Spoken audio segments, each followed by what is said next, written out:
Okay, guys. So we are now going to start our first session for the US accounting.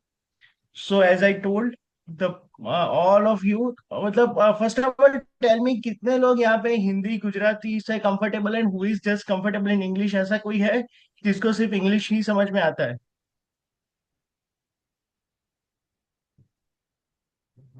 Everyone is comfortable Hindi Gujarati and everything?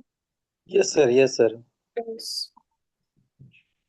अच्छा भरत, आपको गुजराती नहीं आता होगा ना? You just understand Hindi, right? हाँ sir, थोड़ा कम आता है, बाकी थोड़ा बहुत समझ में आ जाता है। ऐसा कोई नहीं है, बिल्कुल समझ में नहीं आता ऐसा भी अच्छा नहीं है सर। समझ में, okay.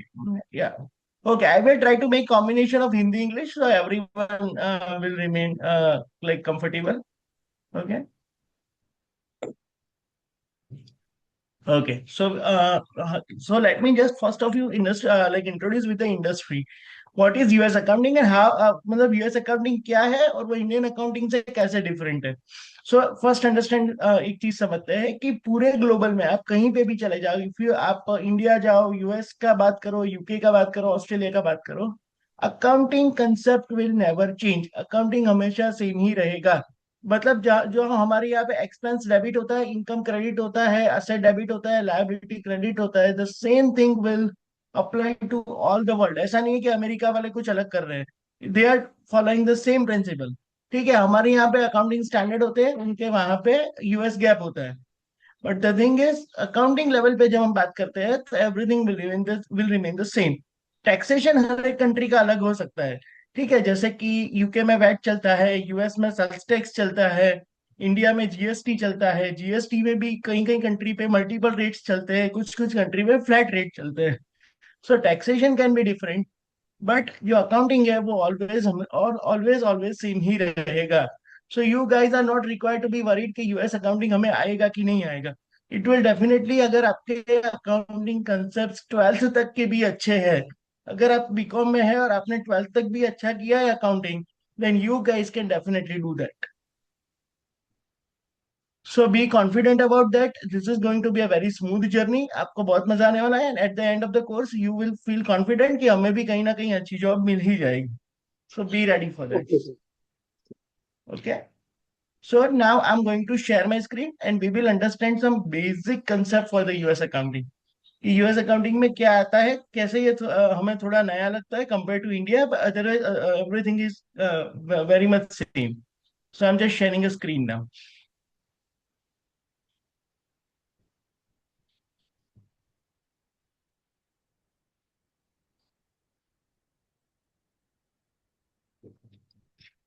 Okay. So everyone is able to see that? Yes sir. Sir तो थोड़ा यस. जूम कीजिए, थोड़ा जूम कीजिए। श्योर. श्योर, अभी दिख रहा है सबको? हाँ, अभी दिख रहा है। Okay. So we are going to understand just. Okay, so we are going to understand the basic terminology. मतलब जो हम लोग पढ़ चुके हैं बीकॉम में, ट्वेल्थ में, कहीं ना कहीं हमने पढ़ा हुआ है. ठीक है, we are going to understand the same things कि इंडिया में क्या, फॉर एग्जांपल किसी भी अकाउंटिंग टर्म को क्या बोला जाता है और वही टर्म को यूएस में क्या बोला जाता है और इसका मीनिंग क्या होता है. सो हम लोग इंडिया में पढ़े debit note credit note, right? ठीक से है सर। क्या क्या कंसेप्ट होता है डेबिट नोट क्रेडिट नोट का? सॉरी. डेबिट नोट मतलब पार्टी को दिया जाता है जो सेल्स पर, जिसको अपन हाँ, डिस्काउंट देना चाहते हैं। करेक्ट. Correct, right. और सेम सेम चीज होता है यहाँ पे यूएस में, उसको डेबिट मेमो बोलते हैं और कोई फर्क नहीं है, सेम इंस्ट्रूमेंट है. जिसको आप लोग यहाँ पे डेबिट नोट बोलते हैं उसको यूएस में डेबिट मेमो बोला जाता है. जिसको आप क्रेडिट नोट बोलते हैं उसको क्रेडिट मेमो बोला जाता है. क्रेडिट मेमो कब दिया जाता है? कि issued to reflect a return और रिफंड रिड्यूसिंग द लायबिलिटी और रिसीवेबल. हमें सिंपल समझना है कि जब हमें अपनी इनकम को कम करना है, मतलब जब हमें किसी और से पैसा लेना है वो कम करना है, तब हम क्रेडिट मेमो बनाते हैं. जब हमें किसी और को कम पैसा देना होता है तो वो तो पार्टी हमें डेबिट डेबिट मेमो, हम लोग डेबिट मेमो रिकॉर्ड करते हैं, right? Very very similar, very small concept. Same आगे हम बढ़ते हैं, हम इसको जर्नल एंट्री बोलते हैं, यूएस में भी इसको जर्नल एंट्री बोला जाता है. जर्नल एंट्री हम कब यूज करते हैं? और जब हम फाइनलाइजेशन ऑफ द अकाउंट करते हैं, ईयर एंड करते हैं, उस टाइम पे कैश फाइल। डेप्रिसिएशन वगैरह रिकॉर्ड करने के लिए एडजस्टमेंट एंट्रीज पास की जाती है. ठीक है सर। ओके। तो next is ledger and general ledger. Ledger posting हम सबने ट्वेल्थ में किया हुआ है। हम जो भी जनरल एंट्री करते हैं उसको जब हम पर्टिकुलर लेजर में लेके जाते हैं, so that is called ledger posting. और वो लेजर्स मतलब क्या होते हैं, जो बुक्स के अंदर हमें डिफरेंट डिफरेंट अकाउंट्स देखने को मिलते हैं, cash account, all the expense accounts like electricity, फिर जो भी पार्टनर्स कैपिटल अकाउंट, ये सबको बोला जाता है लेजर्स। इन सबके लेजर बनते हैं and we post the general entries to the ledger. The next is a trial balance, and it is very similar in the US. It is trial balance. Then after cash book, और यहाँ पे भी cash account. Cash account मतलब क्या होता है कि जो हमारे day to day cash expenses होते हैं वो हम कैश बुक में इंडिया में रिकॉर्ड करते हैं, यहाँ पे कैश अकाउंट बनता है. It is very similar. Petty cash is also very similar.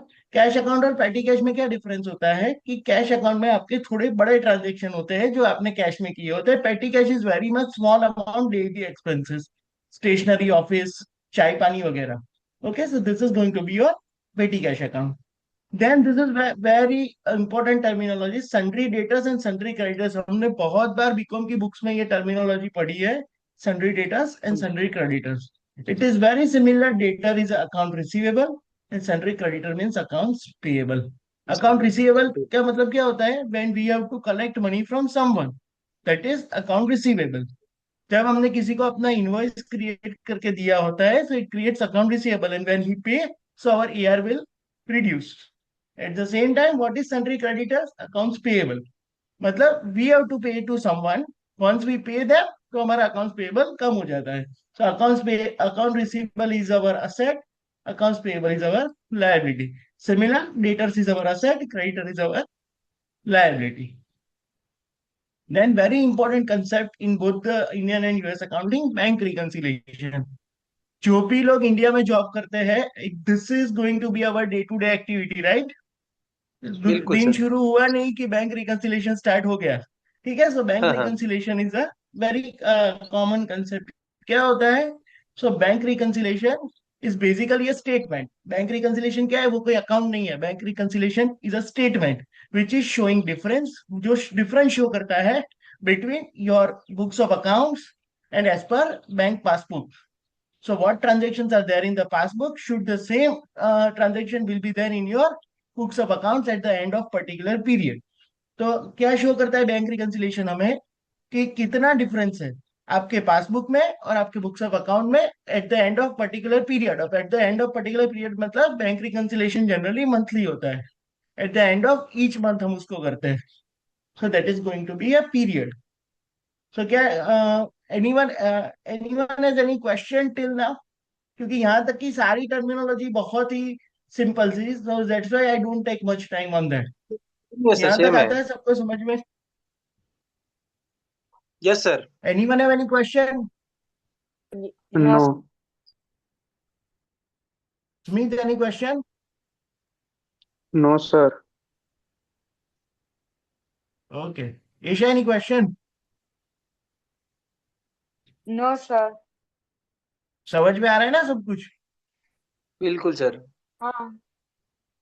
या. सो बैंक रिकंसिलिएशन तक बहुत इजी है. हमने ट्वेल्थ में भी बीआरएस को बहुत बार पढ़ा हुआ है कि व्हाट इज बैंक रिकन. हमें वो भी पता है कि डिफरेंस क्यों आते हैं, राइट? व्हाई बीआरएस मतलब बैंक रिकंसिलिएशन करना क्यों पड़ता है? Because sometimes due to some time gap, due to error of commission, error of omission के वजह से बैंक में और पासबुक के अंदर डिफरेंस आता है. सो दैट्स बिल्कुल why sir. We have to do bank reconciliation on a periodic basis. अब मजे की बात यह है कि हम लोग जो पढ़ाई में बैंक रिकंसिलिएशन करते हैं, that is going to be a little difficult, क्योंकि हमें सारे ट्रांजेक्शन समझने पड़ते हैं कि cheque issued but not presented, okay, cheque received hmm, but not deposited. अब यहाँ पे क्विक बिल्कुल सर। बुक्स जब आप करोगे, जब आप प्रैक्टिकल सिनेरियो में देखोगे, तो यू कम टू अंडरस्टैंड कि ये बहुत इजी है. ये सब चीजें हमें याद रखने की भी जरूरत नहीं है. Software is going to help us to find the differences. So this is going to be बिल्कुल। A very easy. जब हम प्रैक्टिकल करेंगे तो you can find that. So that is bank reconciliation. Then after voucher.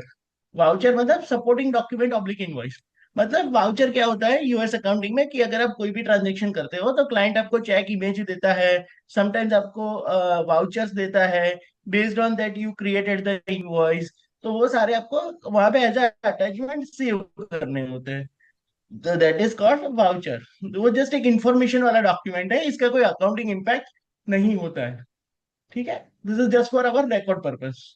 Okay, अब software की बात करते हैं कि वहां पे कौन से सॉफ्टवेयर होते हैं। टैली होता है, क्विक बुक्स होता है। ओके, इंडिया में मेजरली हम लोग टैली ईआरपी यूज करते हैं।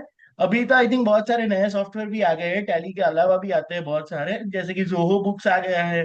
सो इंडियंस आर टीजी आ यूजिंग गई ऑल है। दैट। हम एसएपी या सैप यूज करते हैं हम लोग। ठीक है, so this is all a big software. यहाँ पे क्या होता है, क्विक बुक्स होता है, जेरो होता है, नेटशूट होता है। सो हम लोग इजीली समझ सकते हैं tally is very compatible with quick books. Tally जैसे मिड साइज फर्म्स के लिए यूज होता है, तो क्विक बुक्स भी small and mid size companies के लिए यूज होता है। ठीक है, और जैसे यहाँ पे सैप बड़ी कंपनीज के लिए यूज होता है, तो नेटशूट है वो वहां पे बड़ी कंपनीज के लिए यूज होता है। ठीक है, then after there is a balance sheet. So balance sheet सबको पता ही है, it is combination of capital, assets and liabilities. Okay, तीन चीजें बैलेंस शीट में होती है, कैपिटल, असेट्स एंड लायबिलिटी। बिल्कुल। ठीक है, फिर कैपिटल अकाउंट जिसको हम लोग बोलते हैं, वहां पे कैपिटल अकाउंट क्या होता है, हमारे जितने भी पार्टनर्स है या अगर कंपनी है तो जितने भी मेंबर्स है, उसका जो अकाउंट होता है। वैसे यहाँ पे ओनर इक्विटी होता है। ठीक है, सिर्फ यहाँ पे नाम चेंज है, otherwise the effect is same. जो कैपिटल अकाउंट है वही ओनर्स इक्विटी है। The next is a drawings. Drawing क्या होता है? Draw. Esha, can you tell me what is drawing? Hello. क्या है ड्राइंग्स, क्या होता ड्राइंग्स है? मीन्स उसको उपहार बोलते हैं। हाँ, उसको उपाड़ बोलते हैं। और तो ड्राइंग क्या होता है, बैंक जब बिजनेस का ओनर अपने खुद के लिए पैसे लेके जाता है बिजनेस में से। ठीक है, वो बिजनेस उसको के पैसे है लेकिन वो खुद के लिए लेके जाता है, तो उसे क्या बोलते हैं, ड्राइंग्स बोलते हैं। ड्रॉइंग। या फिर यूएस में उसे ओनर्स इक्विटी बोलते हैं। और उस ऐसा क्यों होता है, क्योंकि हमारे यहाँ पे कंपनीज एक्ट में और पूरे वर्ल्ड में कंपनीज एक्ट में एक कंसेप्ट है, सेपरेट लीगल एंटिटी। मतलब कि ओनर अपने बिजनेस से अलग माना जाता है। Business is a separate entity, owner is a separate entity. तो अगर मैं कृणाल अजमेरा अपनी एक कंपनी बनाता हूँ या अपनी पार्टनरशिप फर्म बनाता हूँ, तो वो फर्म अलग है, मेरा एग्जिस्टेंस अलग है। तो अगर मैं फर्म में से पैसा लेके जाऊंगा घर पे अपने खुद के काम के लिए, तो वो मेरा ड्राइंग्स कहलाएगा। तो that is going to be a drawing. ठीक है, हाँ, उसको बोलते हैं ड्राइंग्स, और यूएस में उसको बोलते हैं ओनर्स ड्रॉ। चीज वन एंड द सेम ही है। ठीक। So then after, provision for expenses and accrued expenses. तो ये क्या होता है अक्रूड एक्सपेंसेस?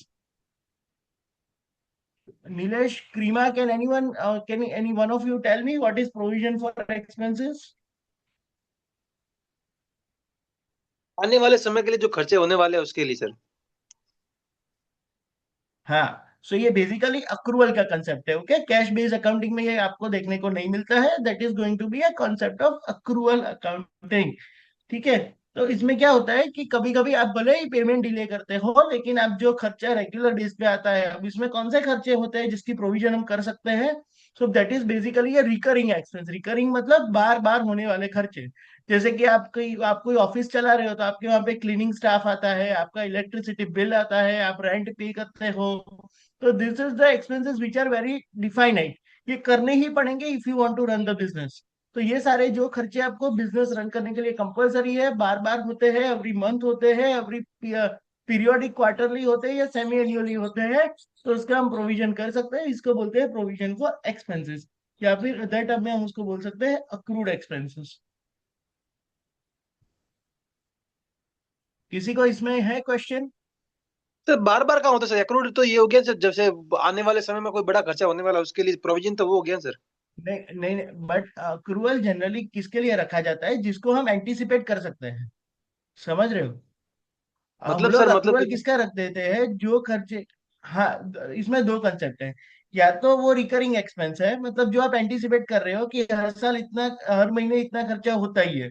ठीक है, तो आप पे ठीक है। करो कि नहीं करो, आप एक अक्रूवल का एंट्री डाल के उसको वहां पे रख देते हो। और दूसरा क्या होता है कि कोई वेंडर कस्टमर, कोई फॉर एग्जाम्पल कोई वेंडर है, उसने आपको पहले ही बिल दे दिया है। ठीक है, आप हम्म। उसको बाद में कभी पे करने वाले हो, but you just put accrual, क्योंकि आपको पता है कि खर्चा ऑलरेडी आ चुका है। अच्छा। Okay sir. Correct? So that is going to be your accrued expenses. Expenses recorded before the payment. Same concept, different terminology. Right? So this is India में उसको हम बोलते हैं हमने एक्सपेंस का प्रोविजन किया, और यहाँ पे बोलते हैं हमने उसको अक्रू कर दिया। नाम में ही अक्रू लिखा हुआ है क्योंकि अक्रूवल अकाउंटिंग के अंदर आता है, कैश अकाउंटिंग के अंदर ये कंसेप्ट नहीं आता है। ठीक है। नहीं आता। So the next is outstanding expenses और अक्रूड लायबिलिटी। हमें बहुत अच्छे से पता है कि आउटस्टैंडिंग लायबिलिटीज क्या होती है। ठीक है, the liability which we have yet not paid, तो वो हमारी लायबिलिटी बनती है। सेम यहाँ पे होता है अक्रूड लायबिलिटी, जिसको हम लोग आउटस्टैंडिंग एक्सपेंसेस बोलते हैं, जो हमें हर एक बैलेंस शीट के अंदर ऑलवेज देखने को मिलती है। There is some outstanding liability, और उसका हम एग्जांपल भी लिखते थे, salary, unpaid salaries, okay, unpaid rents. तो ऐसा अगर कुछ भी रह गया है पे करने का, so that is going to be your liability. ना 19 नंबर पे जो कंसेप्ट है, this is very important. Advance from customers, या फिर उसको बोलते हैं यहाँ पे यूएस में ऑन ऑन रेवेन्यू। क्या बोलते हैं उसको? On on revenue. तो वो क्या कंसेप्ट है आपका? ये आपका लायबिलिटी है कि असेट है? क्रीमा, can you asset. Tell? Kind of liability, क्योंकि अभी काम हुआ नहीं है। हाँ हाँ, बिल्कुल बिल्कुल। Yes, very perfect answer. On revenue means a revenue which you already receive from your customer, but services are pending to render. या उसका जो भी काम था वो अभी आपने किया नहीं है, services are yet to be rendered, और अभी से आप पैसा लेके बैठ गए हो। तो इसका एग्जांपल क्या हो सकता है? Rent received in advance. अगर आपने 1 साल का रेंट ले लिया है एडवांस में, और आपका टेनेंट अभी 1 साल रहने वाला है, उसके बाद वो आपके एक्चुअल इनकम में कन्वर्ट होता है। सो जब तक वो पैसा आपको नहीं मिलता है तब तक वो आपका लायबिलिटी है। वंस आप पूरा सर्विस दे दोगे, then it is going to be your revenue. From on on revenue it will transfer to the revenue account. तो इसका जनरल एंट्री क्या होगा? अगर हम कोई ऑन ऑन रेवेन्यू जनरेट करते हैं तो उसका जनरल एंट्री क्या हो सकता है? पहले जब पैसा मिलेगा तो क्या जनरल एंट्री आएगा?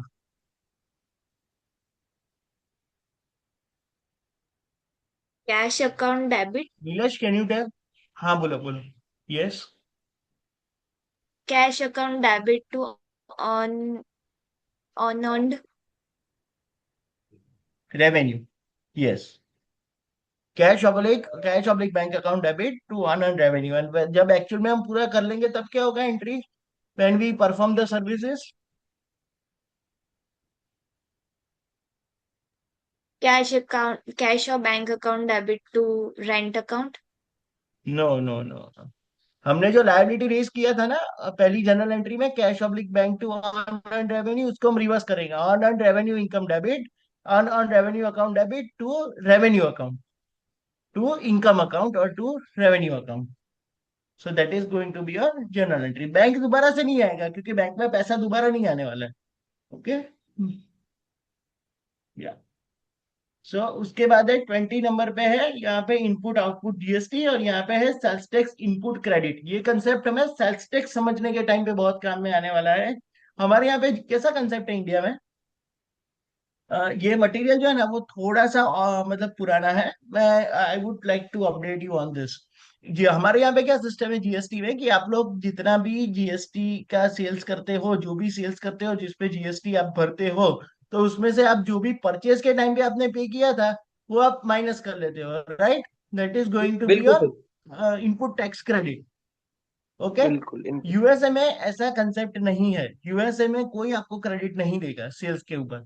यूएस में क्या कंसेप्ट है, आपको एक रीसेल सर्टिफिकेट दिया जाएगा कि अगर आप रीसेलर हो, मतलब आप एंड यूजर नहीं हो। फॉर एग्जांपल मैं एक दवाई परचेस करता हूँ, बट मैं खुद एक रिटेलर या होलसेलर हूँ, मैं खुद दवाई नहीं खा रहा हूँ, मैं किसी कस्टमर को बेच रहा हूँ। तो यूएस में क्या होगा कि व्हेन आई परचेज, तो मैं उस टाइम पे उसको एक रीसेल सर्टिफिकेट मेरे परचेजर को दूंगा कि मैं रीसेल करने वाला हूं, मैं खुद कस्टमर नहीं हूं। तो वो मेरे को टैक्स लगाएगा ही नहीं। And whenever I sell to my customer, तो वो टैक्स में सीधा गवर्नमेंट को पे कर दूंगा। तो यहाँ पे इनपुट टैक्स क्रेडिट का कोई कंसेप्ट नहीं है, आपको रीसेल सर्टिफिकेट का कंसेप्ट है। आपको अपने परचेजर को, अपने वेंडर को रीसेल सर्टिफिकेट देना पड़ेगा कि मैं जो परचेज कर रहा हूँ मैं एंड कस्टमर नहीं हूँ, मैं जो ले रहा हूँ वो मैं किसी और को बेचने के लिए ले रहा हूँ। ठीक है। So I will just purchase and I will sell to the next party. तो आपको जस्ट जो सेल्स टैक्स आप अपने कस्टमर से कलेक्ट करोगे वही आप गवर्नमेंट को पे करोगे। आपको परचेजर को कोई टैक्स पे करने की जरूरत नहीं है। नहीं है।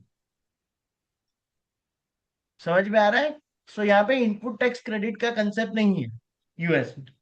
सो दैट इज डन।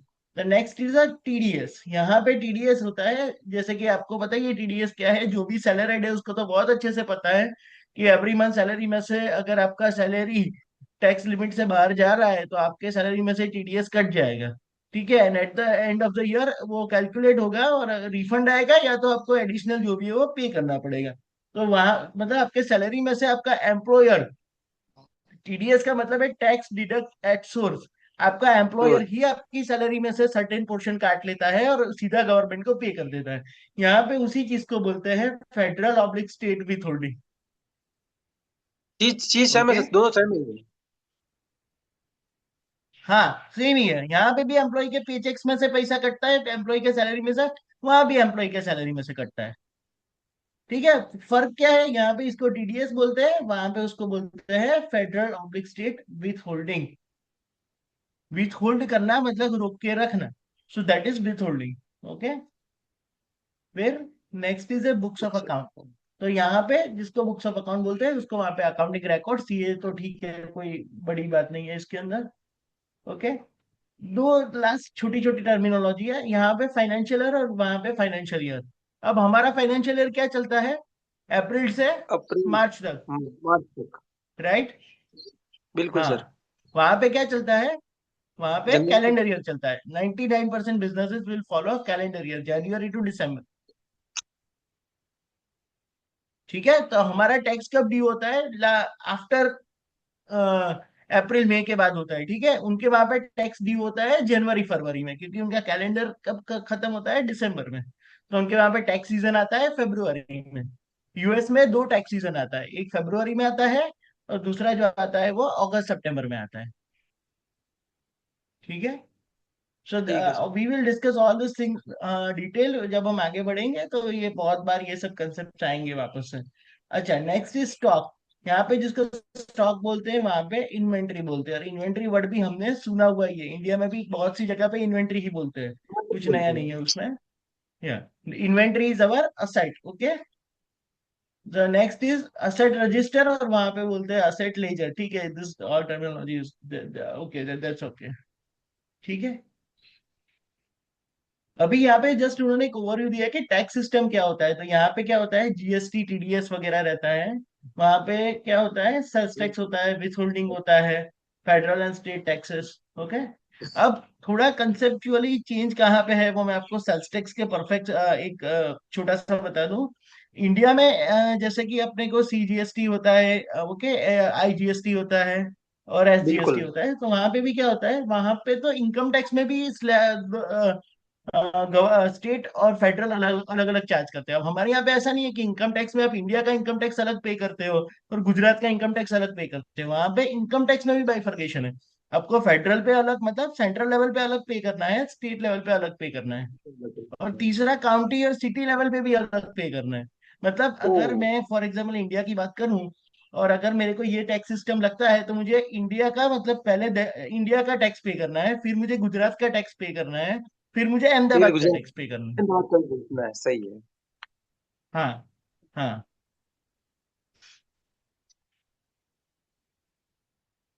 ठीक है।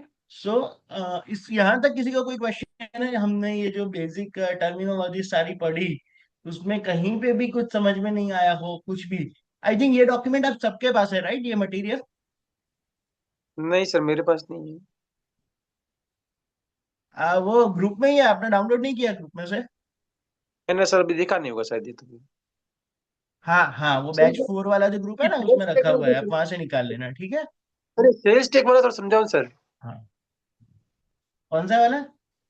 ये जो यूएस सेल्स टैक्स है, आपने बोला परचेज वेंडर को देता है, ये वाला थोड़ा वापस कॉन्सेप्ट क्लियर करो। हाँ हाँ हाँ, मैं सर, मेरे वापस को भी समझाता हूँ। उसमें डाउट है। पहले, हाँ पहले, सॉरी।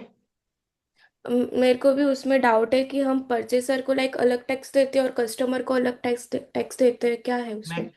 नहीं नहीं, मैं वापस से थोड़ा आराम से समझाता हूँ। इंडिया, पहले हम इंडिया का समझ लेते हैं अच्छे से। इंडिया में क्या होता है कि आप जो भी जीएसटी, आप जो भी सेल्स करते हो उस पे आपको जीएसटी लगता है, ठीक है।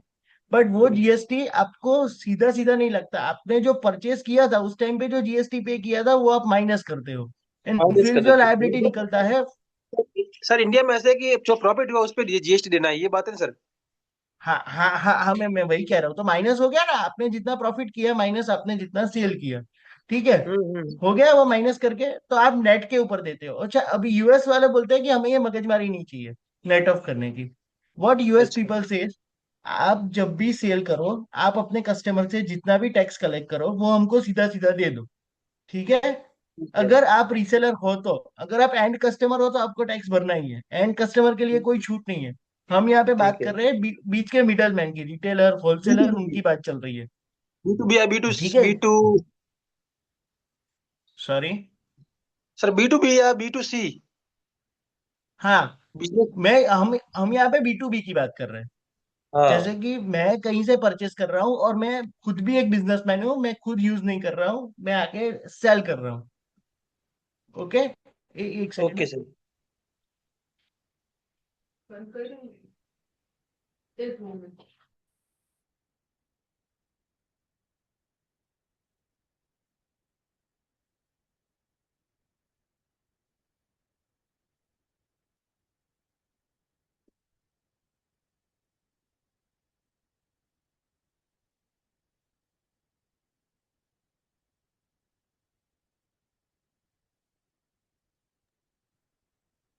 ओके, सो हम लोग बात कर रहे थे यूएस के। यूएस में कैसे होता है, तो मैं अब फिर से समझाता हूँ। यहाँ पे इनपुट टैक्स क्रेडिट नहीं है, मतलब गवर्नमेंट आपको कोई क्रेडिट नहीं देने वाला है।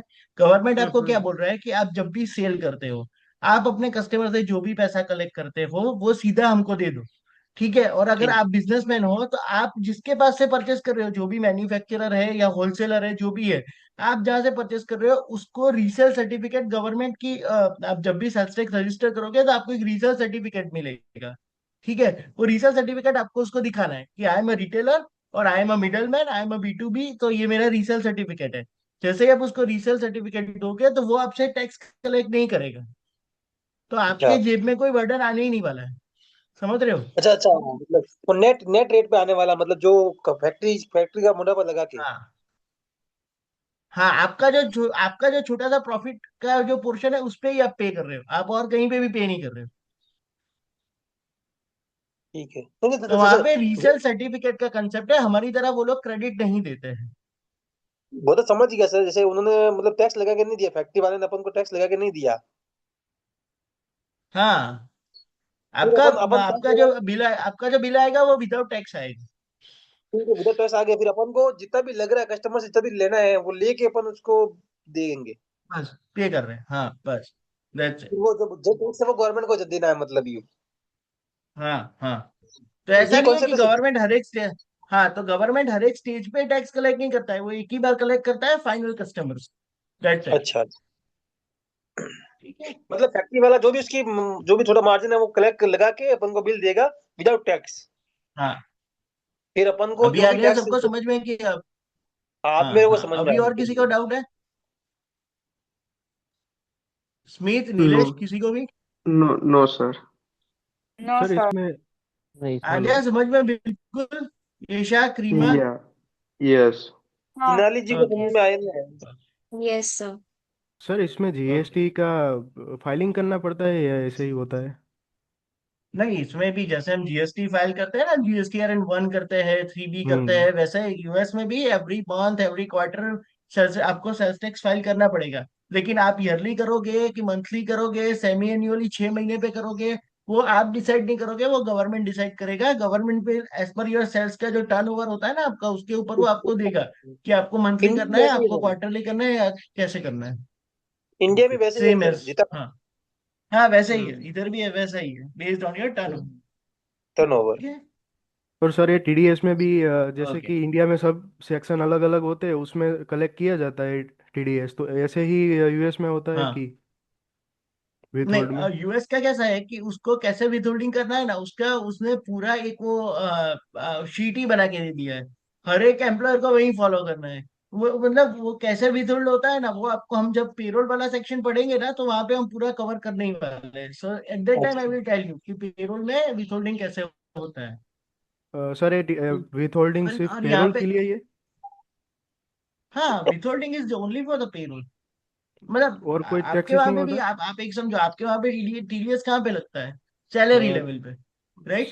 और सैलरी भी? पे से रेंट पे भी है, जैसे बैंक में भी अगर हाँ एफसी एफडी है तो हाँ बैंक में। हाँ हाँ हाँ, बट यहाँ पे जो यूएस का जो विथहोल्डिंग है वो जस्ट एंड जस्ट अभी पेरोल के लिए ही है। मतलब ओके। फिक्स कहीं पर भी नहीं लगता, खाली जो जिसके पेमेंट इनकम ज्यादा है नहीं, उनको ही है। जस्ट जस्ट ओनली फॉर, या विथहोल्डिंग इज ओनली फॉर पेरोल। और वो ठीक इसके है। लिए करते हैं कि उनका हमारे जैसा कंसेप्ट नहीं है। उनका कैसा है कि अगर आप विथहोल्ड करवाते हो, आप सोशल सिक्योरिटी मेडिकेयर टैक्सेस भरते हो throughout the life, okay, and after at the age of the 58 when you retire, तो आपका जो भी मेडिकल एक्सपेंस है, आपको कैंसर हुआ, टीबी हुआ, कुछ भी हो गया, तो आपकी दवाई से लेके फ्रूट लेने तक का सारा खर्चा गवर्नमेंट का है। आपको कुछ भी अपनी जेब से पे नहीं करना है। तो दैट्स व्हाई उनके वहां पे इस चीज का इंपॉर्टेंस बहुत ज्यादा है कंपेयर टू अस। इंडिया में तो अलग अलग बहुत मतलब झमेला कर रखा है इसमें। वो ऐसा नहीं है, that is all about population. उनको 33 करोड़ हाँ मैनेज बिल्कुल। करने हैं, हमको 140 करने हैं। तो वो फर्क रहेगा हमेशा चल रहेगा। एक लेवल पे। ठीक है। कोरोना वैक्सीन के टाइम पे फिर भी वी परफॉर्म रियली वेल। बाकी जो कनाडा जैसे कंट्री जहाँ पे 3 करोड़ का पॉपुलेशन है, वो लोग भी थक गए थे वैक्सीनेशन में। हम्म। ओ, हाँ। ठीक है। So we just move to like like accounting system. Accounting system हमने इंडिया में भी पढ़ा है कि हम कौन सा दो टाइप का अकाउंटिंग ऑप्ट कर सकते हैं। One is accrual based accounting, second is a cash based accounting. ठीक है। सो यूजुअली जो भी यूएस में भी ऐसा है कि जो भी मैन्युफैक्चरिंग वाले बिजनेस है या फिर ट्रेडिंग है, गुड्स में डील करते हैं, तो they usually go for accrual accounting. Okay. Cash based accounting किसके लिए है? जो मेजोरिटी सर्विसेज में डील करते हैं। तो जो लोग सर्विसेज में डील करते हैं, उनके लिए कैश बेस्ड अकाउंटिंग है। और जो लोग मैन्युफैक्चरिंग में है, गुड्स में है, ट्रेडिंग में, उनके लिए अक्रूवल बेस्ड अकाउंटिंग है। अब आप में से आई थिंक, हाँ, Jinal, can you tell me about ये what is difference between accrual and cash? क्या डिफरेंस होता है बेसिक उसमें? कैश यानी जो हम कैश में पेमेंट करते हैं उसका रिकॉर्ड रखते हैं। ओके। हम्म, मतलब अक्रूवल में क्या होता है कंपेयर टू कैश?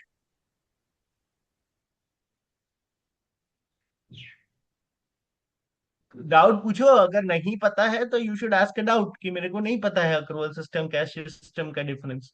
यस मेरे को ये ओके, वाला। नहीं पता है। हाँ हाँ, मैं समझाता हूँ व्हाट इज अक्रूवल और difference in accrual and cash.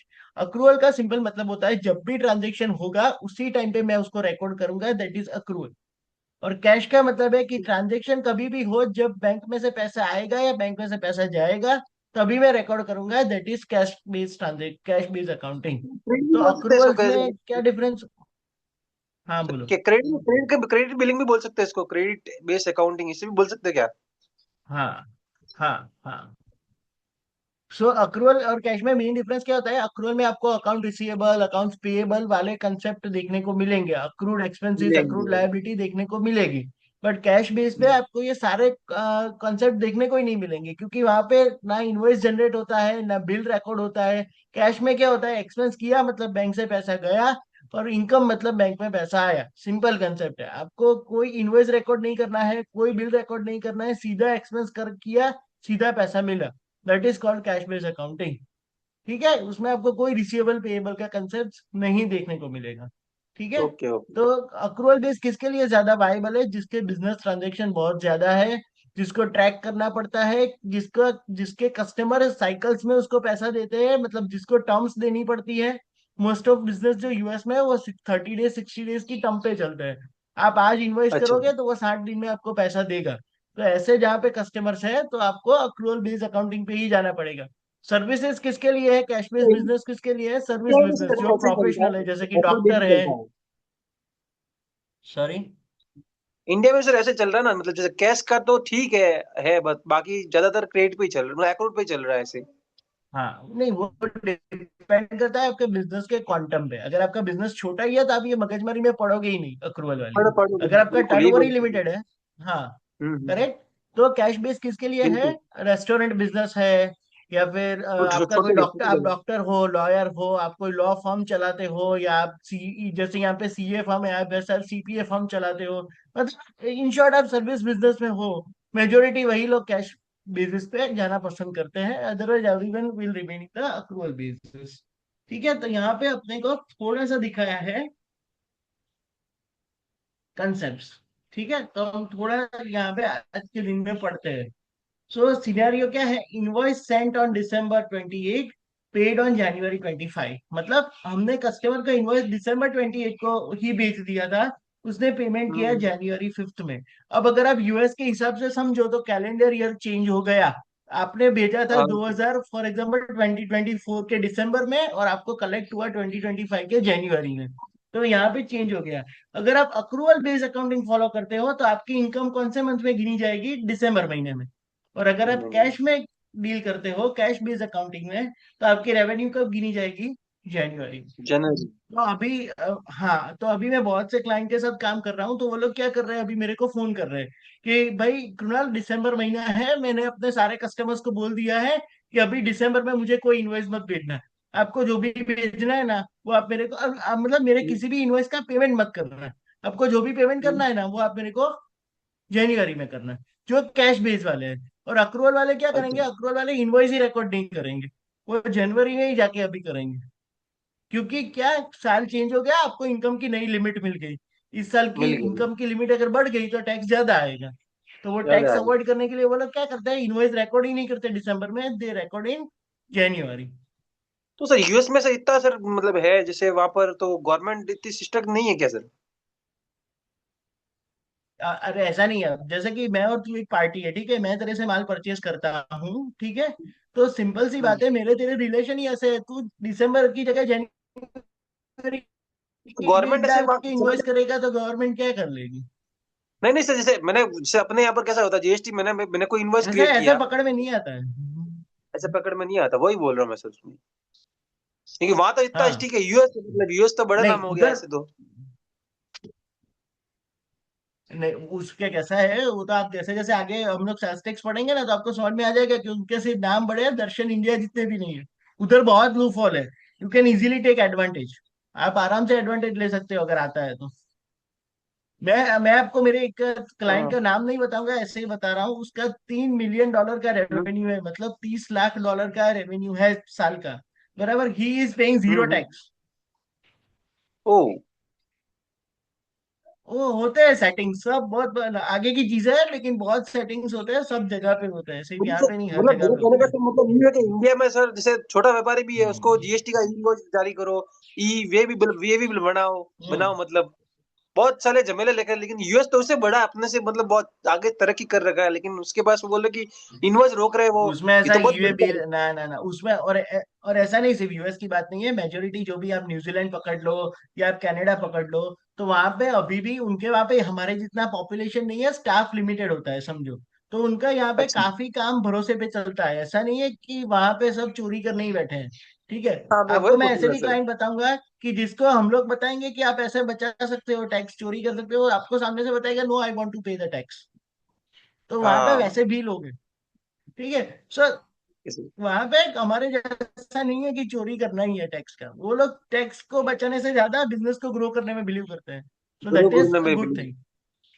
हाँ, उनको पता है कि चलो 10 साल हम नहीं पकड़े गए, अगर 11वें साल हम आईआरएस के हाथ में, आईआरएस मतलब जैसे हमारे यहाँ पे इनकम टैक्स अथॉरिटी है, वैसे वहां पे आईआरएस है, हम्म। इंटरनल रेवेन्यू का सिस्टम। अगर उसके हाथ में अच्छा। 10 साल बच गए, 11वें साल आ गए, तो 10 साल का पूरा वो चिट्ठा निकालेगा फिर। यूएस में मैं हमेशा बोलता हूँ, यूएस का मतलब मैं सिंपल सिस्टम फिनोमिना है, जब सिस्टम तक की बात आप बोल रहा हूँ हाथ सर, में नहीं आए मतलब हो, जब तक आप हाथ में नहीं एग्जिस्ट। आते हो, आप स्मार्ट हो, जिस दिन आ गए उस दिन वो लोग स्मार्ट है। अच्छा, सिस्टम की ठीक बात है, बोल रहा हूँ, हाँ जैसे अपने इंडिया की पैर में बोल रहा हूँ बस खाली। हाँ, नहीं ऐसा नहीं, मैं बता रहा हूँ यूएस में भी ऐसा है। आप जो भी इनकम डिक्लेयर करोगे, जो भी सेल्स टैक्स बताओगे, वो लोग मान लेंगे कि आप जो भी डिक्लेयर कर रहे हो इनकम, जो भी सेल्स बता रहे हो वो करेक्ट ही है। लेकिन जिस दिन आपके ऊपर ऑडिट बैठा, उस दिन फिर आपका एक एक कच्चा चिट्ठा निकालेंगे वो लोग। खाना पीना सब बाहर निकाल देंगे। ठीक है। हाँ हाँ, then you have to go to your CPA कि प्लीज हेल्प मी आउट कि ये कैसे करूँ। ठीक है। तो पहला एक ये कंसेप्ट था, invoice Saint on 28 and paid on January 5। The second is rent paid for the 6 month. अब ये क्या है, rent paid for the 6 month. Okay, अब अक्रूवल बेस पे क्या होता है, हम लोग ने क्या बोला कि हम लोग वही रिकॉर्ड करेंगे जो ट्रांजेक्शन होता है। तो अक्रूवल बेस पे क्या होता है कि हम लोग अक्रू करते हैं रेंट को, कि इस महीने का रेंट एक ही महीने का हम लोग रिकॉर्ड करते हैं अगर अक्रूवल बेस पे है। और कैश बेस पे है तो पूरे का पूरा 6 महीने का। क्योंकि कैश में तो कोई कंसेप्ट ही नहीं है कि कौन से महीने का आया, कि कैश मतलब क्या है, पैसा आया मतलब आया, गया मतलब गया। सो यहाँ पे फुल एक्सपेंस रिकॉर्ड होता है। ठीक है। Third is salaries for December paid in January. अब आपने दिसंबर का आपका एम्प्लॉय का सैलरी था, आपने जनवरी में पे किया। ठीक है। तो आपके लिए अक्रूवल बेस पे ये खर्चा कब का है, दिसंबर का, क्योंकि सैलरी कौन से महीने का है, दिसंबर का। बट अगर आप कैश की बात करो तो वो जनवरी का। सो आप लोग ये सारे बाकी के पढ़ लो, अगर कहीं पे भी क्वेश्चन है तो आप मेरे को पूछ लो, ये 1 से लेकर 10 तक में।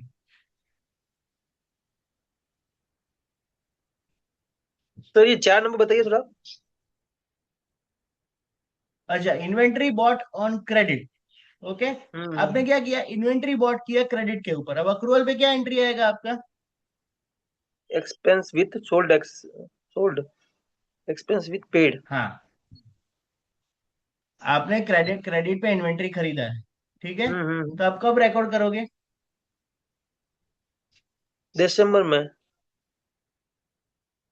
आप कोई भी एक मंथ पकड़ लो, आप कोई भी एक मंथ का एग्जांपल बोलो, मैं कौन से मंथ है आपने परचेज किया इन्वेंट्री बोट ऑन क्रेडिट। दिसंबर में सर्च कर, दिसंबर में से। अच्छा ओके। अब अब आपका अक्रूवल कंसेप्ट तो क्या कहता है कि अब फॉर एग्जांपल मैं आपको समझाता हूँ, मैंने तो क्रेडिट पे लिया, मतलब अभी तो मेरा पैसा गया नहीं है। तो एक्सपेंस हम्म। हम उसको कब करेंगे, जब मेरी इन्वेंट्री बिक जाएगी। क्योंकि वो बिल्कुल। क्रेडिट वाली इन्वेंट्री है, कैश वाली इन्वेंट्री नहीं है, क्रेडिट पे ली है। और कैश बेस पे कब होगी, एक्सपेंसेस व्हेन पेड। कैश में तो तब होगी जब मैं एक्चुअल में इन्वेंट्री का पैसा दूंगा, लेकिन अक्रूवल पे तो इन्वेंट्री तभी रिकॉर्ड हो जाएगी जब मैंने ली और मेरे वहां से चली गई। समझ रहे चली हो। गई। नहीं समझे अभी भी। समझ गए समझ। इन्वेंट्री का कैसा आता है, जब इन्वेंट्री आती है तो हमारी असेट बढ़ती है, इन्वेंट्री जाती है तो असेट कम होती है। राइट। कम हो तो हम जाती लोग है। उसको कब ठीक है। रिकॉर्ड करेंगे, when we sold, accrual base पे। और कैश हाँ बेस जब पे ये बिकी। झंझट ही नहीं है। कैश बेस में तो क्या है कि जब एक्चुअल में आप उसको इसको पे करोगे जिसके पास से खरीदी थी, तब जाके आप रिकॉर्ड हम्म करोगे। सर। समझ आ रहा है। ठीक है सर। हेलो। हाँ बोलो। સર એટલે ઇન્વેન્ટરી ક્રેડિટ ઉપર પરચેસ કરી છે પછી આપણે એ ટાઈમે જ એને हाँ, રેકોર્ડ નહીં કરવું પડે ઇન્વેન્ટરી ટુ ક્રેડિટર કરીને. ये અસેટ વાળા ટ્રાન્ઝેક્શન ની વાત નથી કરતું, એ તમે ને એક્સપેન્સ પાર્ટ ઉપર વિચારો કે જેની પાસેથી લીધી છે એ ટ્રાન્ઝેક્શન ક્યારે રેકોર્ડ કરવાનું છે, એ અસેટ રેકોર્ડ કરવાની વાત નથી એટલે કરતો. આપણે જેની પાસેથી લીધું છે એની વાત થાય છે આ. હા હા, એના એક્સપેન્સ માટેની વાત થાય છે, એના ઓકે. પૈસા જયારે ચૂકવીશું ઇન્વેન્ટરીની એ સિનારીઓ ની વાત થાય છે. બરાબર. એના પછીનું નેક્સ્ટ છે, જો એ બી સારું છે, 5મા અને 6ઠ્ઠા નંબરનું insurance premium upfront. Insurance premium તમે અપફ્રન્ટ પે કરો, બરાબર છે. એટલે કે 12 મહિનાનું તમે પ્રીમિયમ એક સાથે પે કરો તો તમારે આમાં કઈ રીતે રેકોર્ડ કરવું પડે, અક્રુવલમાં મંથલી રેકોર્ડ કરવું પડે. અને સામે કઈ રીતે કેશમાં હોય તો તમારે આખે આખું 12 મહિનાનું પે કર્યું તો આખે આખું રેકોર્ડ કરવાનું. બરાબર છે. સેમ વસ્તુ યુટિલિટી બિલ અને એ બધામાં ડિસેમ્બરનું બિલ હોય તો તમે ડિસેમ્બરમાં રેકોર્ડ કરો, અને જાન્યુઆરીમાં પે કરેલું છે તો તમે કેશ બેઝમાં તો તમારે જાન્યુઆરીમાં જવાનું. આઈ થિંક હવે બધાને અક્રુવલ કેશ ખાલી સમજાય છે સિનારીઓ, રાઈટ. કેશમાં જયારે તમે એકચ્યુઅલ પૈસા ડેબિટ થાય ત્યારે તમારે રેકોર્ડ કરવાનું, એક્રુઅલમાં જેવું ટ્રાન્ઝેક્શન થાય એ સાથે જ તમારે રેકોર્ડ કરી દેવાનું. બરાબર છે. સો આ આપણા હતા બેઝિક કન્સેપ્ટ. હવે અહીંયા છે ને થોડા આપણને કન્સેપ્ટ આપેલા છે, અક્રુઅલ બેઝિસ ટેક્સેશન અને કેશ બેઝ ઓફ ટેક્સેશન. એટલે આ આપણે અકાઉન્ટિંગ ની વાત કરી. હવે ટેક્સમાં થોડીક ખાલી એની ઇફેક્ટ બતાવી છે આપણને, કે ઇન્કમ ટેક્સ વેન અર્ન અને ઇન્કમ ટેક્સ વેન રિસીવ. હવે અહીંયા છે ને સૌથી મેઇન આ બે લાઈન સમજવા જેવી છે, કારણ કે મેજોરિટી યુએસ ક્લાયન્ટ અહીંયા ટેક્સ બચાવે છે. બરાબર છે, तो हिंदी અહીંયા में શું છે અક્રુવલ જો તમે, હા, સોરી, हिंदी में सर। हाँ, ओके। सो मेजोरिटी जो यूएस क्लाइंट है वो यहाँ पे टैक्स बचाते हैं। कैसे बचाते हैं ये लोग टैक्स? अगर आपका क्लाइंट अक्रूवल बेस फॉलो कर रहा है तो उसको पता है कि इनकम टैक्स व्हेन अर्न, मतलब मैं जैसे ही इनवॉइस रिकॉर्ड करूंगा मेरे को टैक्स लगने वाला है, मेरी इनकम बुक होने वाली है। तो ये लोग यहाँ पे क्या करते हैं, टैक्स दिसंबर के अंदर आते आते ये लोग, जो इनको लगता है कि मेरा इनकम बढ़ गया है, तो ये लोग दिसंबर में इनवॉइस रिकॉर्ड नहीं करवाते, क्योंकि इनवॉइस ठीक है। रिकॉर्ड हुआ अगर अक्रूवल बेस पे तुरंत ही टैक्स लग जाएगा। इनकम टैक्स ठीक है। व्हेन ऑन, जैसे ही इनकम कमाओगे तुरंत टैक्स लगेगा।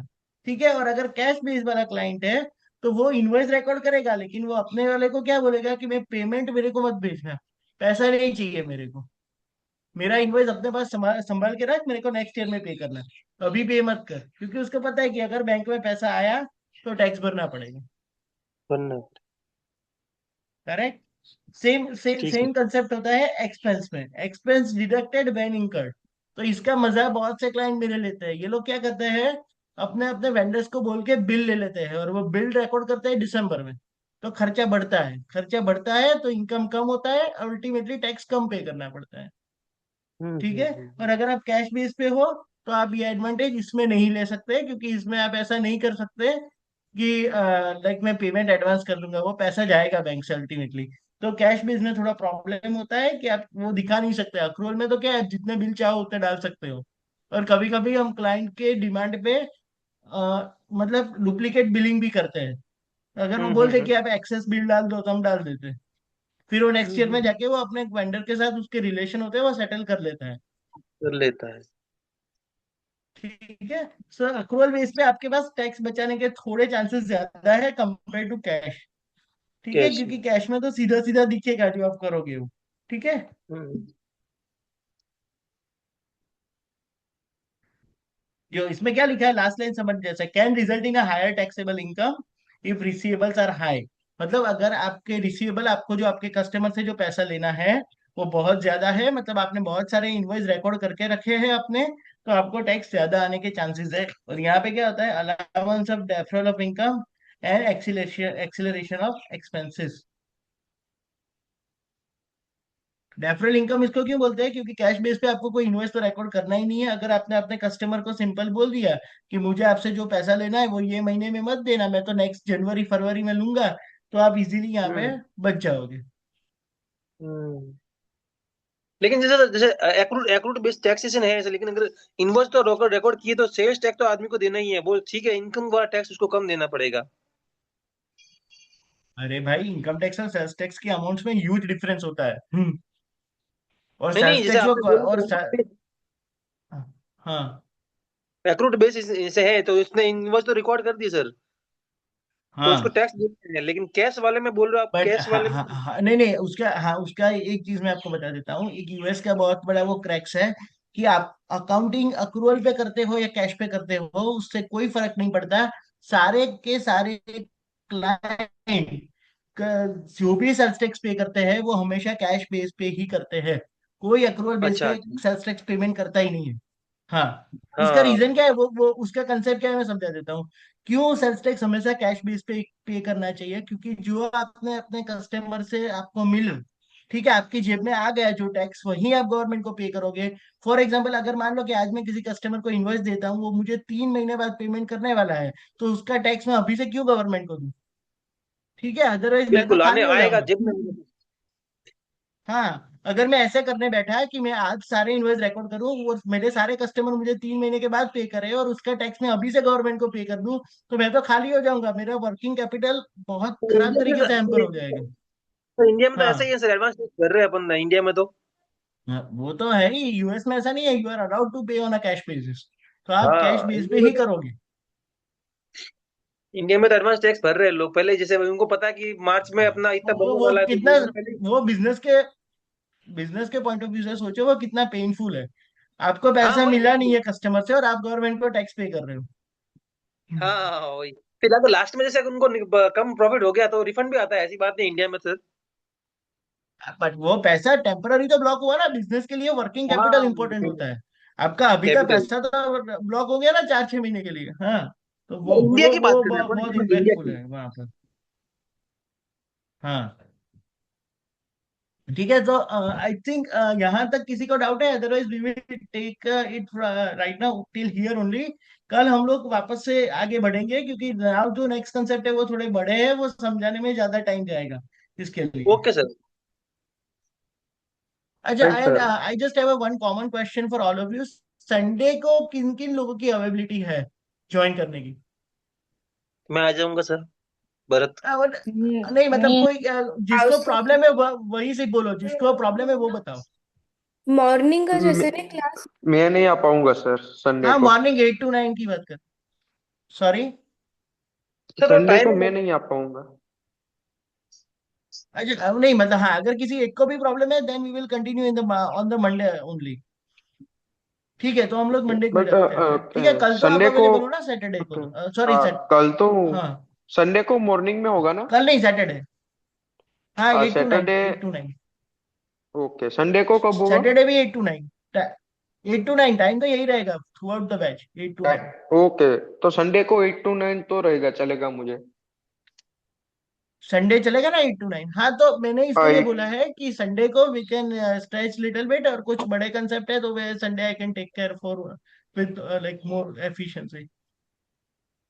Okay sir. सर। है ना? हेलो। सर एक तो अभी हम लोग एक चीज मान लीजिए। हाँ अभी, सॉरी। भरत बोल रहा हूँ सर। हेलो। हाँ बोलो, क्या हुआ? तो जैसे ये भी ऐसे पॉसिबल है, जैसे आप यहाँ से यूएस के अकाउंटिंग कर रहे हो, तो सर कभी यूएस जाने की जरूरत पड़ सकती है क्या इसमें सर, ऐसे? देखो मैं सिंपल बता देता हूँ, अगर आप जॉब के पर्सपेक्टिव से कह रहे हो तो आपको यूएस जाने की जरूरत नहीं है, यहाँ बैठे आपको जॉब मिलता ही रहेगा, ठीक है। लेकिन मिलता है अगर आप सर, चाहते हो कि मेरा खुद का प्रैक्टिस हाँ बने, मेरे क्लाइंट बने, तो जाना जरूरी है। अच्छा अच्छा। और ऐसा नहीं है, मेरे खुद के क्लाइंट है, यहाँ पे बैठ के भी बन सकते हैं, बट वो एफर्ट बहुत ज्यादा लगते हैं, बहुत मेहनत करनी पड़ती है, बहुत पिचिंग करना पड़ता है, तब जाके आपको कहीं से मिलेगा। तो वो हमारे यहाँ पे भी कैसा है कि आप एक सिंपल समझ लो, आप बिजनेस चला रहे हो, ठीक है, पर आपको कोई पाकिस्तान बांग्लादेश का लड़का कितना भी अच्छा काम करता है, वो बोले कि आप मेरे को अपना अकाउंटिंग करने दोगे, so are you guys ready? No. हम जब तक उसको नो। देखेंगे नहीं, काम देंगे नहीं। तो वैसा थोड़ा हो सही है। जाता है, अदरवाइज हाँ। तो बट यूएस आप का भी फिर सर भी यूएस माइंडसेट बहुत बोल अच्छा रहे है। दे ट्रस्ट इंडियन गाइस, सो देते हैं वो लोग काम। सर, आप भी गए हो क्या यूएस सर? नहीं यूएस में नहीं गया अब तक। नो नो, हाँ। मैं नहीं गया। Thank you thank hello. हाँ, और यूएस अकाउंटिंग उन्हीं के लिए बेस्ट है जो लोग आगे चल के थोड़ा बहुत भी नाइट में स्ट्रेच कर सकते हैं, मतलब एटलीस्ट आप 11-12 बजे तक का तो तैयारी पकड़ के ही करो, तो ही काम का है, क्योंकि आपको उनके साथ बात करनी पड़ेगी, उनके साथ कम्युनिकेट करना पड़ेगा, और वो लोग आपके नाइट के टाइम पे ही अवेलेबल आएंगे। यू। बिल्कुल सर। ठीक है। સર। हाँ बोलो। હલો। આ પીડીએફ તમે हाँ કીધું बोलो। અપડેટ કરીને આપીશ, તો પછી ઝેરોક્સ કરાવીએ ને કે પછી અત્યારે જ કરાવી લઈએ? ના ના, અપડેટ એટલે અપડેટ આમાં કઈ છે નહીં, ખાલી આમાં ખાલી કેવું છે કે સેલ્ફ ટેક્સ નો એક પોઈન્ટ જ ખાલી નાનકડો એવો છે એની અંદર, જે મેં તમને સમજાવ્યો ને કે એમાં એને જે લખ્યું છે ઉપર, જે હું તમને કહું, જો એક હા અહીંયા લખ્યું છે ને કે એક સેકન્ડ, ક્યાં ગયું?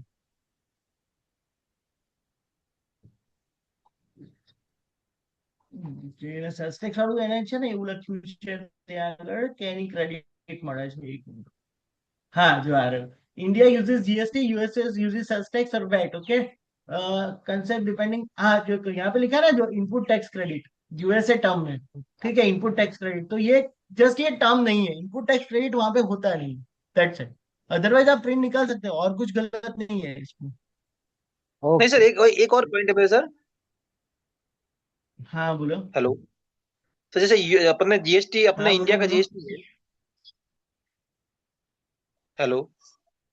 भरत आपका स्टेबल नहीं है कनेक्शन, आवाज कट रहा है बीच बीच में। सर मैं बोल रहा हूँ कि जैसे अपने इंडिया में जीएसटी है, तो उसमें क्या होता है कि जैसे हाँ ऑनलाइन साइट पे दिखाता है कि भाई हाँ इससे अपने माल परचेज किया, बाई चांस बिल भी चूक जाता, तो अपन देख रहे थे कि जीएसटी पे इतने सारे बिल अपने अपने माल, मतलब आगे वाले ने अपन को मतलब करेक्ट। इनपुट दे रहा है। तो यूएस में भी सर ऐसा होता है कि जैसे उसका टैक्स तो नहीं बताएगा, करेक्ट। लेकिन बिल तो बताएगा भाई साइड पे कि भाई अपन ने इससे माल खरीदा है, मतलब यू ऐसी कोई साइट ना होती है क्या वहां पर सर? ना ना, नहीं नहीं साइट भी नहीं, नहीं है ऐसा सर? नहीं देख सकते, ऐसा नहीं होता। नहीं। वैसा नहीं मिलेगा आपको। और वो लोग देखो ऐसा बिल वो चूक लोग ऐसा क्रॉस चेक करते नहीं है, वो क्रॉस चेकिंग वाला सिस्टम इंडिया में है कि आपका जो बिल है वो किसी का इनवॉइस है, क्रॉस चेक करो, वो नहीं होगा यहाँ पे। उनका मैंने वहां पर बोला नहीं ना, है। ये ट्रस्ट बेस पे चलता है कि आप जो भी सेल्स रिकॉर्ड कर रहे हो आप सही ही कर रहे हो। वो आपको कुछ नहीं बोलेगा, लेकिन जिस दिन आपके ऊपर इंक्वायरी आया या उनको क्वेरी लगा और नोटिस आया, फिर आप दौड़ना शुरू कर दो अगर आपने गलत किया है तो। ठीक है सर। तब तक आप सर बादशाह आपने हो, ग्रुप जो में करना है कर लो। सर हाई, हाँ, आपने ग्रुप में दो पीडीएफ वो अपने किया से, तो दोनों सेम ही है ना? एक मिनट है, मैंने शेयर नहीं किया, वो निखिल ने किया, वो मेरे को भी देखना पड़ेगा कि वो दोनों सेम है कि नहीं। बट आप एक बार कर लो ना, दोनों डाउनलोड कर लो, ओपन करो, समझ में तो आ जाएगा ना पर आपको उन्होंने एक शुरुआत में। डिलीट भी नहीं, कर दिया। स्टार्टिंग का दोनों सेम ही है, इसलिए पूछ रहा हूँ, कोई बीच में कोई डिफरेंस नहीं नहीं, नहीं वो है ना सेम ही ऐसा? होगा, सेम ही होगा, एक ही मटेरियल, एक ही है, इन टोटल एक ही मटेरियल है। ओके हाँ। थैंक यू है सर। ना? सो कल, हाँ, सो कल हम लोग शार्प मिलेंगे 8 बजे। I really like I really want to tell every one of you कि अगर 8 बजे हो सकता है शार्प, तो शार्प ही ज्वाइन हो जाइए, ये ज्यादा बेटर रहेगा। Okay sir. राइट? तो और एटलीस्ट ऑन टाइम हम लोग स्टार्ट करें तो ऑन टाइम हम लोग खत्म भी कर पाए, ठीक है? क्योंकि हाँ अभी हाँ आगे के बिल्कुल। सेशंस में इतना इजी नहीं होगा, थोड़ा बहुत टाइम 10-15 मिनट एक्स्ट्रा ही जाएगा हमारा समझने में। दिस इज अ वेरी ठीक है। फर्स्ट लेक्चर एंड थोड़ा बेसिक था, इसके लिए हम ऑन टाइम अभी खत्म किया है हम, otherwise it will always take time. Okay. Before before join करने का थोड़ा थोड़ा बोल दीजिए इनको, ताकि सब बिफोर ज्वाइन हो जाए और सब टाइम से स्टार्ट हो जाए। हाँ हाँ। एंड एक एक और सिस्टम, भरत, मैं सबको बोलना चाहूंगा, तुमको सबको, कि आपको जिसको भी ड्यूरिंग द सेशन अगर मैं कुछ बता रहा हूँ और बीच में क्वेश्चन है, okay, so please note down और उसको हैंड रेज करके एक साथ पूछ लो, क्योंकि अगर सबने बार बार ऐसे बीच में स्टार्ट किया तो हम लोग हाँ, आगे बढ़ नहीं पाएंगे। ठीक टाइम है, बहुत एट द लगेगा एंड ऑफ द उसमें। लेक्चर। हाँ हाँ। ठीक है, तो जिसको भी ठीक डाउट है आप डेफिनेटली हैंड रेज करो, या फिर एक बार कंसेप्ट होने के बाद मैं पूछता ही हूँ बीच बीच में कि if anyone have any okay. Question, तो आप वहां पे तब आप बोल दो जितना बोलना है। ठीक है, सॉरी सर। ठीक है। हाँ, नहीं नहीं, मैं ओके। उसकी बात नहीं है, मैं आपको बोला, और it is always a good habit कि आप पेन पेपर लेके बैठो, आपके डाउट्स लिखते रहो, क्योंकि कभी कभी वो माइंड में से निकल भी जाते हैं। तब हाँ आया होता हाँ, है, लेकिन अगर आगे कुछ चल गया तो फिर वो निकल जाएगा बीच में से। निकल जाएगा। Okay sir. ठीक है। ठीक है sir. So I hope everyone enjoyed the first session, and gradually tomorrow भी, कल थोड़ा थियरी चलेगा, उसके बाद we will go to the QuickBooks, we will see के हाउ क्विक बुक्स वर्क्स, वहां पे कैसे चलता है। ठीक है, 90% क्लाइंट वहां पे क्विक बुक्स यूज कर रहे हैं, so QuickBooks is a very major software over. Okay sir. ठीक है। Okay. Anyone have any question or we should end it over here? No sir. Okay, sir મને समझ में आ रहा है ना ક્વેશ્ચન, स्मिथ सब कुछ? हाँ यस हाँ, बोलो। कंप्लीट। હા એમાં તમે કીધું ને કે ટેક્સ ઇફ આપણે ડિસેમ્બરમાં ભરીએ એ લોકો લાઈક ઇન્વોઇસ કે કંઈ બી આપે એમના, તો પછી જેનમાં આપણે કરી શકીએ છીએ, તો એનાથી લાઈક શું બેનિફિટ રહે? ટેક્સ ઓછો થાય? હું સ- હું સમજાવું, બંને રીતે સમજાવું. જો પહેલા આપણે એ વાત કરીએ કે જો તમે અક્રુઅલ બેઝ ઉપર અકાઉન્ટિંગ કરો છો, બરાબર, તો એમાં એ લોકો શું કરે કે પોતાના જે ઇન્વોઇસ હોય ને એ રેકોર્ડ ના કરે ડિસેમ્બર મહિનામાં, ઇન્વોઇસ બધા લઈ જાય નેક્સ્ટ યર જાન્યુઆરીમાં, કારણ કે અક્રુઅલ નો કન્સેપ્ટ એવો છે કે જેવું તમે ઇન્વોઇસ રેકોર્ડ કરશો ને એટલે ઇન્કમ ની અંદર કેલ્ક્યુલેટ થઈ જાય તમારું ફટ કરતું, અને એની ઉપર ટેક્સ ભરવાનો આવે. એટલે જો તમે એ ઇન્કમ જાન્યુઆરીમાં લઈ જાઓ છો તો તમારી આ વર્ષની ટેક્સ લાયબિલિટી એટલી, ઇન્કમ એટલી ઓછી થાય અને એની પર ટેક્સ એટલો ઓછો લાગે. હવે સેમ વસ્તુ કેશ ઉપર વાત કરીએ. કેશમાં કેવું હોય કે ઇન્વોઇસ રેકોર્ડ કરવાથી ટેક્સ, પહેલા તો ઇન્વોઇસ રેકોર્ડ જ ના કરવાના હોય, પણ અમુક તમને એવા ક્લાયન્ટ જોવા મળશે કે જે ફોલો કેશ બેઝ કરતા હોય પણ જસ્ટ પોતાના રેફરન્સ માટે ઇન્વોઇસ રેકોર્ડ તો કરશે જ. તો કેશ બેઝ ઉપર અકાઉન્ટિંગમાં કેવું હોય કે ઇન્વોઇસ રેકોર્ડ કરવાથી ટેક્સ ના લાગે, જ્યારે ઇન્વોઇસ નું પેમેન્ટ બેંકમાં આવે ને ત્યારે તમને ટેક્સ લાગે. એટલે એ લોકો પોતાના કસ્ટમરને શું કહે કે ઇન્વોઇસ હું રેકોર્ડ કરી રાખું છું, પણ મને પેમેન્ટ ના કરતો, પેમેન્ટ તું મને નેક્સ્ટ યર કરજે. તો એનાથી એ લોકોની ઇન્કમ અગેન ઓછી થઈ જાય અને એ લોકોને ટેક્સ એટલો ઓછો ભરવો પડે. ઓકે ઓકે, તો પછી દર વખતે જઈને એવી રીતે નેક્સ્ટ નેક્સ્ટ યર જ થાય ને? હા, એ એમ દર સાલે, આ દર સાલની રૂટીન પ્રોસેસ છે એ લોકોની. એવરી યર આ ધંધો કરે છે. બરાબર. એ લોકો મેસેજ જ કરી દેશે, જે મારા અક્રુઅલ વાળા ક્લાયન્ટ છે ને એ લોકો મને લખી જ નાખે કે Krunal, this is the invoices for December, but please do not record it right now, I will change the date and then record in the January. Okay. અને એ તો બેઝિક ટેક્સ પ્રેક્ટિસ છે, આપણે અહીંયા ટેક્સ બચાવો છે તો એ લોકોને બી ત્યાં બચાવો છે, કારણ કે એ લોકોના ટેક્સ રેટ આપણા કરતા બી બહુ વધારે છે. એ લોકોના ટેક્સ રેટ એક સર્ટેન લેવલની ઉપર ઇન્કમ જાય એટલે 30% 40%માં ફોલ થાય છે, એટલે તો કોઈ કસ્ટમર બેર ના કરે. બરાબર. અને બિઝનેસ લેવલ ઉપર તો થોડું વધારે કન્સર્ન હોય. આપણે આગળ જઈને એ બી સમજીશું કે ઇન્ડિવિજ્યુઅલ લેવલે શું હોય છે, બિઝનેસ લેવલે શું હોય છે. થોડું આપણે ટેક્સેશનમાં નથી ઘૂસવાનું, પણ આપણે ટેક્સેશન શું છે બેઝિક તો સમજવાનું જ છે. બરાબર. આઈ થિંક આમાંથી એક બે જણા ટેક્સેશન બેચમાં છે બી ખરા, આઈ થિંક, राइट. हाँ, मैं हूँ सर. हाँ मैं भी. हाँ, है ना. हाँ, तो आपको थोड़ा तो यहाँ से भी मैं बेसिक अंडरस्टैंडिंग दूंगा कि कैसे वर्क करता है उनका individual taxation, business business tax कैसे काम करता है, तो हम यहाँ से भी थोड़ा समझेंगे.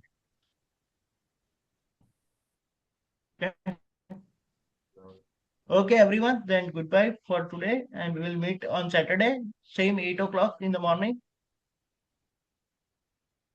Okay, sir. Thank you. Bye. Sir, Yeah.